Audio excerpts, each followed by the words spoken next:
Bismillahirrahmanirrahim. Assalamualaikum warahmatullahi wabarakatuh. Alhamdulillahi rabbil alamin, wa bihi nasta'inu ala umuri dunya waddin. Wassalatu wassalamu ala asrafil anbiya'i wal mursalin, sayyidina wa habibina wa syafi'ina wa maulana Muhammad wa ala alihi wa sahbihi ajma'in, amma ba'd. Kepada al-mukarramin, para alim, para sesepuh, para sahibul bait yang kami muliakan, dan juga kepada Jam'us Sholawat Al-Inayah dan juga kami muliakan. Alhamdulillah, kalian semua dengan Allah dikasih kesehatan bisa menghadirin di tempat yang penuh barokah ini. Walaupun tempat ini keadaannya seperti ini melebihi tempat yang lebih tempat istimewa yang tidak ditempati dengan kebaikan.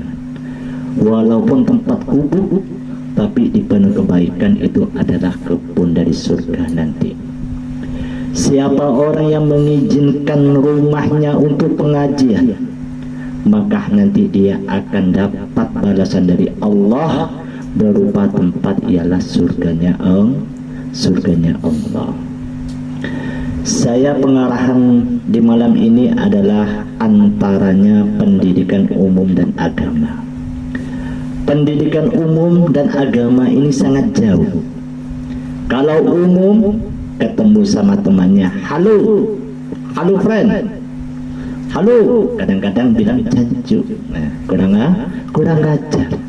Kadang-kadang hei, halo coy, udah hancur sudah. Tapi kalau orang muslim, orang yang beriman, atau para santri mengucap assalamualaikum, waalaikumsalam warahmatullahi wabarakatuh, dia memberikan keselamatan, saling mendoakan. Itu bedanya pendidikan ilmu dan agama. Yang kedua, kalau seumpamanya pendidikan umum, kalau masuk dari WC bayar 1.000 perak, kencing 1.500, mandi 2.000. Tapi kalau agama masuk masjid gratis semua.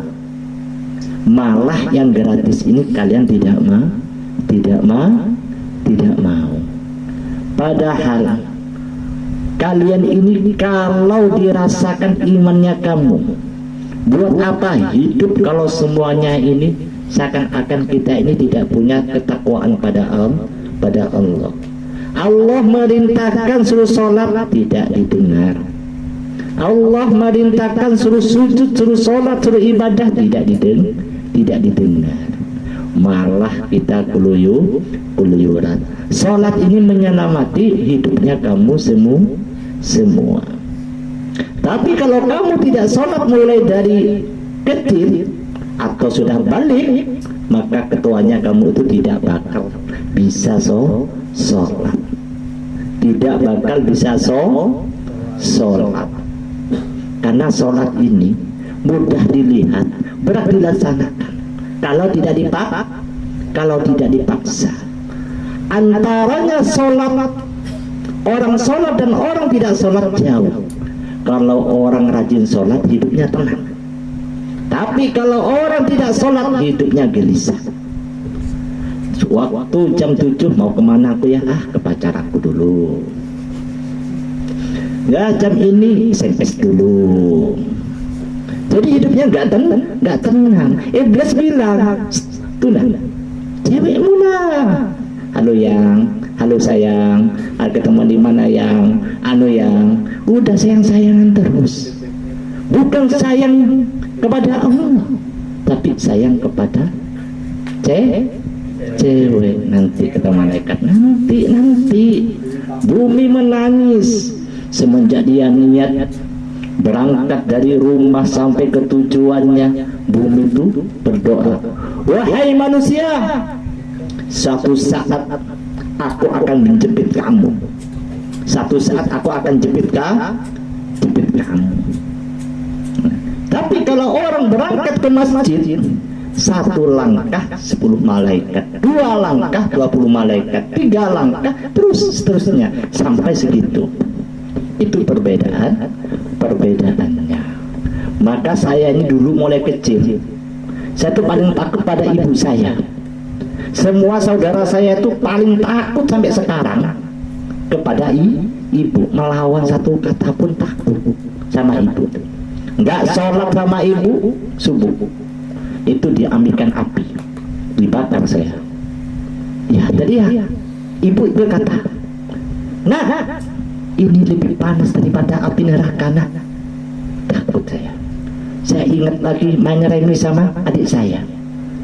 Tiba-tiba ibuku datang, tanganku suruh gini, akhirnya dibakar juga. Kok tega ibu saya ini anak seperti ini? Ternyata sekarang dirasakan, ternyata pendidikan ibu saya itu benar. Dan juga pernah adik saya ini kuliah di sini, kuliah di Widagama, disukai oleh anaknya Bupati Balikpapan. Ibu saya nggak suka. Disukai oleh kepala Bang Kerti, muda, malah niatnya mau dihajikan semua keluarga. Dan juga disukai oleh orang Batubara. Ya, adik saya itu gagah, memang gagah, banyak cewek yang suka. Memang Nabi Yusuf itu hujannya cewek, tapi ibu saya tuh nggak suka. Ketika cewek itu pergi ke rumah, nggak disapa sama ibu saya, sampai nggak disapa mas. Anak saya pun nggak disapa, nggak dikasih makan. Ibuku nggak keluar dari kamar. Sebelum cewek ini minggat dari rumah, saya tidak bakal keluar. Jadi ibu itu 3 hari 3 malam nggak makan, nggak keluar, menangis terus. Ya Allah, dosa apa ya Allah? Saya mendidik anakku yang pertama lulus, mendidik anakku yang kedua lulus, mendidik anakku yang ketiga lulus. Kok yang keempat sarjana ini ya Allah? Kok seperti ini? Nangis terus. Nangis. Akhirnya saya merayu ibu, cuk gak apa-apa, menghormati gini. Tetap gak bisa, tetap gak bisa. Itu kesimpulannya ibu saya dulu. Malah saya sering kadang-kadang sama ibu ini ngobrol, bukan ngobrol ini itu, ngobrolnya agama. Kemarin sering ngobrol, kenapa anjing itu yang kok ikut azan? Kalau ada azan tuh orang jawab anjing itu. Saya istikharah di dalam hati, bilang pada ibu, itu bukan masalah menjawab tapi menghina. Oh gitu kan? Oh, iya itu. Maka ibu saya ini kalau sakit, saya duluan yang mijet. Mana yang sakit, ininya yang sakit, saya aja yang mijet duluan. Saudara lain enggak, saya yang duluan. Saking saya tuh menghormati orang tua. Saya pernah menangis sama ibu. Saya mau ditunangin sama cucunya kiai besar. Istri saya ini cucunya kiai besar. Kebetulan kiai besarnya itu adalah 2 buku saya. Memang saya ini golongan pesantren, banyak pesantren. Nah, jadi saya nggak mau. Ibu saya berkata, gara-gara kamu bilang nggak mau sama ibumu, satu kecap menyakiti hatinya ibumu. Kamu hafal kitab apa? Hafal Al-Quran, jadi ustadz, banyak muridnya, tidak akan berkah. Nah, gara-gara satu kamu menyakiti ibunya kamu. Ibumu ini ditunangkan sama ini demi kamu. Ternyata alhamdulillah pilihan ibu ini ternyata betul. Sampai sekarang istriku tuh nggak pernah melawan. Mau dinafkahi diam, nggak dinafkahi diam. Saking dari sabarnya. Padahal yang diincer tuh cewek cantik, putih. Alhamdulillah nggak jodohku. Seandainya jodohku sekarang cewek tadi itu sudah punya suami 3 biji.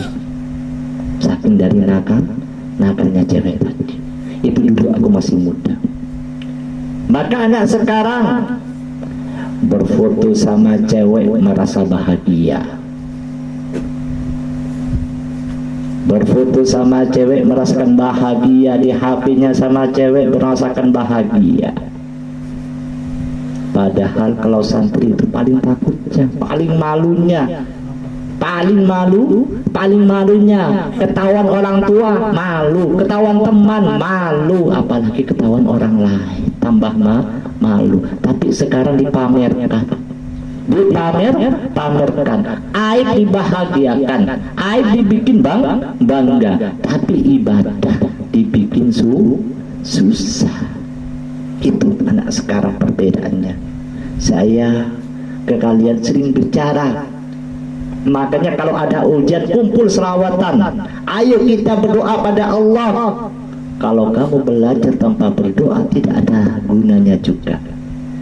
Buat apa kamu belajar tapi kamu tidak berdoa? Percuma, pasti kamu bakal ada kesulitan dari situ. Maka Imam Syafi'i berkata, hayatul fata wallahi bil ilmi watu qadimi. Allah kehidupan pemuda ini berilmu dan bertakwa, berilmu dan bertakwa. Kita sekolah wajib cari ilmu, tapi apa caranya? Liizalati jahli walil mardotillah, menghilangkan kebodohan, mencari ridho Allah,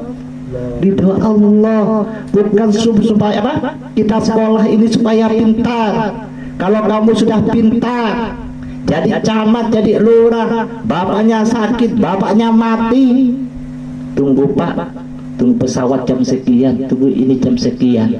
Kalau sudah jadi pegawai itu nggak ngiraukan bapaknya lagi, ngiraukan kerjaannya, nggak mungkin. Maka anak ini kalau tidak sentuh dengan agama, maka kerugian orang tua, kerugian orang tua yang menyakiti orang tuanya, anak yang nyakiti orang tuanya. Kalau anaknya berbuat sewenang-wenang, walaupun orang tuanya gajinya besar, kerjanya susah, tapi sama anak dibikin susah. Ada lagi tadi selawatan diliburkan dulu, ditunda dulu. Astagfirullah. Karena ada ujian. Itu yang menghalang hidup kita, menghalang hidup kita. Ujian ini ada apa ini? Jangan dibikin hambatan. Dari situ kesempatan supaya kita dikasih apa? Dikasih apa? Kemudahan oleh Allah. Oh iya, ada ini. Saya ini kalau sumpah dihitung apa yang nggak bisa, banyak nggak bisanya. Yang pertama, sekarang bos saya meninggal, dibacakan tahlil, saya izin karena ini istiqomah. Yang kedua, diajak lagi ke sana, tadi ada undangan, saya tidak nerima karena di sini ada istiqomah. Yang ketiga, ada SMS tamu, nggak bisa lagi, saya tetap istiqomah.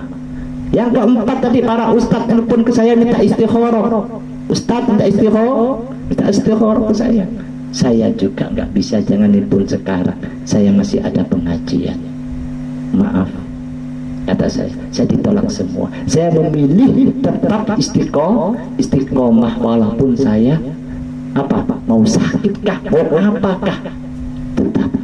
Memang niat saya tadi, saya sampai ke sini mau minta kerok sama anak-anak, nggak jadilah. Alhamdulillah sudah sampai ke sini sehat lagi. Mungkin niat saya tulus, niat saya betul. Sampai ke sini ternyata bukan manggil salam, bunyi gitar pas azan. Pas adzan bunyi gitar, Allahu Akbar, Allahu Akbar. Satunya gitar, nyanyian di situ. Yang mana yang betul ini? Pada setiap hari diharamkan main gitar, jangan sampai main gitar. Satunya main gitar, satunya cetak. Apakah itu ujian sengaja? Alangkah susahnya. Kukira saya datang semuanya ada, satu pun ada.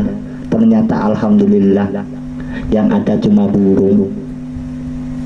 Yang ada cuma burung. Ada 2 tapi bergitar sama main chat, satunya tidur. Bangun. Satunya tidur. Aduh, pengajian tidur. Makanya kamu tuh dari mana tulusnya niat? Kalau kamu betul-betul niat mengaji, insya Allah dapat semua. Insya Allah dapat semua. Kamu mau kaya, jangan ragu, insya Allah. Mau pintar, jangan ragu, insya Allah. Ikutin. Maka takdir Allah tuh jangan dilawat. Itu pesan Nabi Muhammad. Makanya dulu ada satu cerita. Nabi Muhammad ini sama Abu Jahal diadu domba. Abu Jahal datang pada satu raja, bahwa siapa orang yang bicara sama Nabi Muhammad maka dia akan ikut. Iya, saya dengar kata raja ini. Ya raja, cuma kamu yang bisa menghancurkan Muhammad. Bawa pasukanmu, bunuh Muhammad itu. Datanglah raja tadi itu membawa pasukan 1.200 pasukan. Datang Nabi Muhammad suruh datang berdua sama Sayyidina Abu Bakar. Abu Bakar, ya Muhammad, ya Rasulullah, bagaimana kita menghadapi? Tenang Abu Bakar, kita ini sama Allah, jangan takut. Bismillah. Siti Fatimah khawatir kepikiran, Siti Khadijah pun khawatir kepikiran, karena Nabi Muhammad ini mau dikeroyok sama raja tadi. Tapi Nabi Muhammad ini ketika sudah nyampe, bersinar semua, kagum semua prajurit. Oh betul, ini Nabi, kata raja tadi. Kalau ini betul-betul Nabi, saya mau tanya, ya Muhammad, sebelum aku nyakit kamu, sebelum aku bunuh kamu, aku bahwa kamu katanya Nabi, saya minta bukti bahwa kamu Nabi. Bisakah kamu bulan ini belah 2, matahari pindah ke barat ke timur, belah 2, masukkan ke sini, ke apa sini, mana? Masukkan ke baju, di lengan baju. Yang satunya masukkan ke lengan baju kiri, yang satu ke kanan. Insya Allah, kata Nabi Muhammad. Tapi saya minta izin dulu, sholat dulu. Nabi Muhammad sholat 2 rakaat. Ini kalau ada ujian. Nabi Muhammad ada sholat 2 rakaat, memohon pada Allah. Bagaimana ya Allah? Ya Muhammad, aku akan mengabulkan permohonan kamu semuanya. Allah menurunkan 1.500 malaikat. Dengan tadi itu berapa? 1.200 pasukan Nabi Muhammad, 1.500 malaikat yang diturunkan. Udah ya Rasulullah, laksanakan. Ketika sudah sampai duduk, suruh kumpul semua. Bulan itu sama Nabi Muhammad diambil, dibelah jadi 2, dimasukkan ke sini, satunya dimasukkan ke sini. Itu pun raja yang Abu Jahal itu tidak beriman. Kalau terbukti kenabiannya, saya akan beriman, masuk Islam katanya. Tapi terbukti masih tidak beriman. Alhamdulillah sama dengan anak sini. Sudah diceramai tiap hari, pasti tidak ada yang insaf. Tiap hari diceramai, alhamdulillah nggak ada yang insaf. Abu Jahal atau sama atau tidak? Zaman atau tidak? Yang kedua, habis itu, ya Rasulullah, saya akan beriman pada kalian, tapi saya mempunyai satu permohonan ya Rasulullah. Iya, saya tahu bahwa anaknya kamu tuh buta, tidak punya tangan, tidak punya kaki. Seorang raja mempunyai putri, keturunan tidak pernah keluar sama lahir, mulai lahir sampai sekarang. Sudah pulang raja, Allah telah menyempurnakan adanya kalian. Betulkah ya Rasulullah? Betul. Kalau betul saya masuk Islam. Iya, pulang. Ketika sudah sampai ke sana, akhirnya anak tadi bisa melihat ada tangannya, ada kakinya. Kaget si raja tadi. Wahai putriku, dari mana kau bisa punya tangan, punya kaki, bisa melihat, bisa bicara?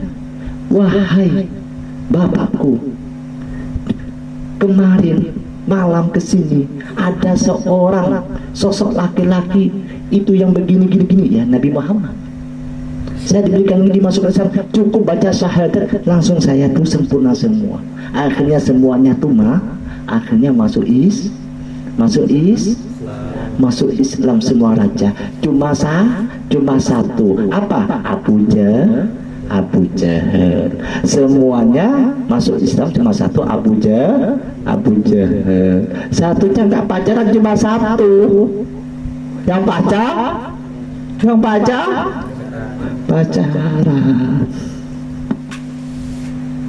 Nah, jadi itu makanya kita dicerminkan bagaimana Nabi kita, sejarah Nabi kita, bagaimana hidup kita. Kalau kita di lingkungan maksiat, makanya kalian ini mumpung muda, marilah betul-betul berpikir, masa saya harus kayak gini terus? Ayolah berubah. Awal sholat bang. Dik. Apa? Nah, bang. Apa?